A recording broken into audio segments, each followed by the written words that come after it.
Ah, Fanta, how we love you. Anyways, yeah, I know. I was just here about, what, 2 hours ago? I don't know, I didn't check the time. Anyway, I told you that when I did the review for Magic Sword, that once I went through, well, maybe we would do that one. Well, just did it. Alright. Now, the review that we're doing is on the one for the PSN and Xbox Live Arcade from Double Impact. However, the game has appeared on about 8,000 other consoles, from the NES to the Super NES to Sega CD. And this game is notorious for at least one or two things. Not the least of which was a character called Poison. You remember her? Or him? Alright. Really quick, before we get really deep into the review. For those who forget, there was a character in the arcade game called Poison. Well, the problem with this character is nobody knew the gender. Was Poison a dude? Was Poison a chick? Well, Poison looked like a chick, but it could have been a dude in drag. When the game came out on the Super Nintendo, do you think Nintendo allowed that to happen? They had to completely edit the character and then call her something, I forget what. They made him strictly a dude. Plus Nintendo had a thing about beating up guys, I think. Or beating up women.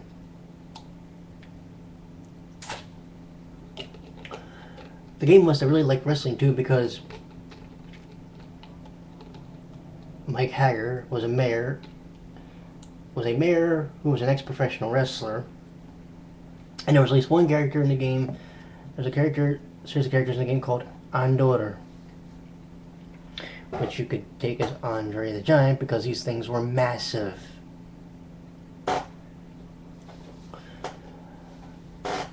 Now, the game has a very historical lineage. Obviously starting in the arcades, and was a coin gobbler for certain.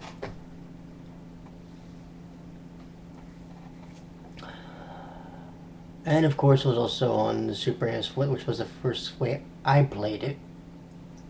And if anybody remembers, there used to be a debug code for that game. It was the L and R triggers on, I want to say, controller... Which controller was it? Somebody help me. It was either controller 1 or controller 2, and you press start on the other controller, and you can go into a debug mode. Not that it made the game any easier, because I still got my butt kicked. But, anyway. If I told you that in the SNES game you actually got more lives than you do in this one, would you believe me? Well, you do.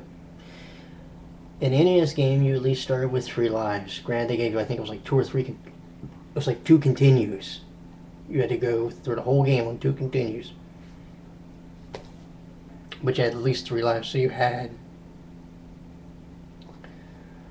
like, all told, what, 9 lives? Didn't mean anything, because you still get your butt kicked. First thing I was level 3, and that was on sheer luck. But, that was on the SNES version. Now, this one, you have unlimited continues, but 2 lives. 1 and 0. That's it.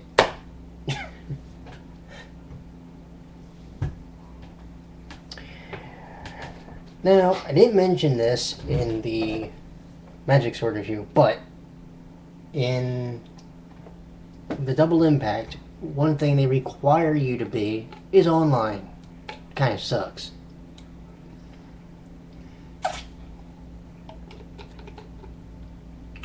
So this way somebody could jump into the game as if you were at a real arcade.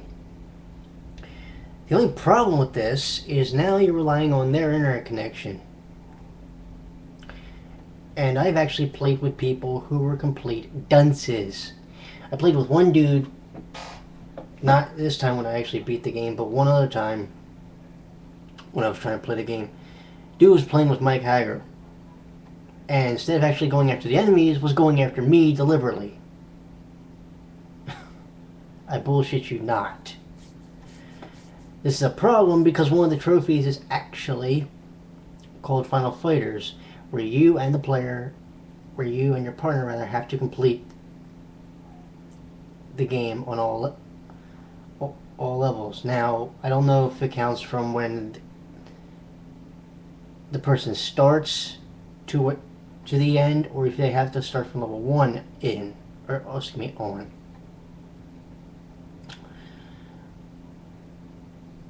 But that trophy is a bit of a bitch to get. Now, there is a trophy for each character. There's one called Cody Pendant. That's beating the game with Cody. Haggard, beating the game with Mike Hager. And who's that guy? That's if you beat the game with Guy. I have two of them. The Guy one and the Mike Hager one. The Cody one's going to be fun, because I actually didn't like that character. The funny thing, though, when the Super Nintendo version came out originally, the two characters you could actually play as were Mike Hager and Cody. Okay. Then there was, of course, the version that I believe was a Blockbuster-only game. You can only, I think, rent it or buy it at Blockbuster because of some deal Capcom had with them. But in that one, you had Guy and Hager, but no Cody. Boy, that sucked, didn't it? Sega CD version, they had everybody, I believe. Now, this game is of course, by a million times over, the stronger of the two games. However, because this was essentially basically a port of the arcade game, they didn't fix a lot of the problems that this game had back when it first came out. I'll give you an example. Let's say you're getting basically gang fucked by a bunch of enemies, right? And you're getting punch, punch, punch, punch, punch. Well, the only way you can actually break that up is if you use your special move. The problem doing that, it drains your health. I never understood that with these fighting games. Okay, so if I use a special move, it drains my health. But if I punch the guy normally, it doesn't do anything. Now, could you imagine if, like, I know this is two different things, but could you imagine if, like, you were playing Street Fighter, and every time that you used a Hadouken or a Hurricane Kick, that drained your life? Think about it. Anyway. So you had that, which was always a pain in the neck. As some of these enemies were woefully cheap. I mean, here's an example. Andor, right? Or Andor, however you pronounce it. If he gets you down and he jumps up, he's more likely going to land on you because you're just getting up, and he lands right where you are. Boom, you go flying across the room, and then he does it again. It's kind of like Capcom's way of saying, yeah, we know this game's hard, yeah, we know we're only giving you 2 lives, but screw it, because we're still not going to dumb down the AI for you. It kind of makes you wonder, initially when they were making this game, did they really play test it? Because usually the game gets progressively harder.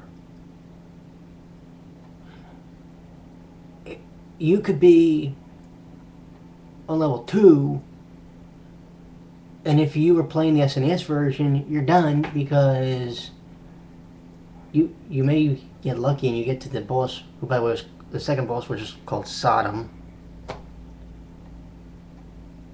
Yeah. And he's just gonna. Well, I think it was called Katana in the SNES version. And he's gonna bull rush you, use swords, and all this other stuff. So, oh yeah, by the way, the SNES version, one player option, one player. That was it. That sucked. But that being said, this game at least gets a BB plus. Won't say it was an A. Does it have its flaws? Yeah. Can they be overlooked a little bit? Yeah. They can be overlooked because when you realize that this was Capcom's first attempt at a fighting game, and I think they got a little bit better. I'm trying to remember, but I think they got a little bit better with Final Fight 2. Because in Final Fight 2, they at least gave you a 2-player mode, for God's sakes. And you could play as 3 characters. One was a female chick. But that story is for another day. If I actually do that game at some point. But this was definitely about B plus. It was definitely better than Magic Sword. That's my personal opinion. Y'all have a good one. Talk to you later.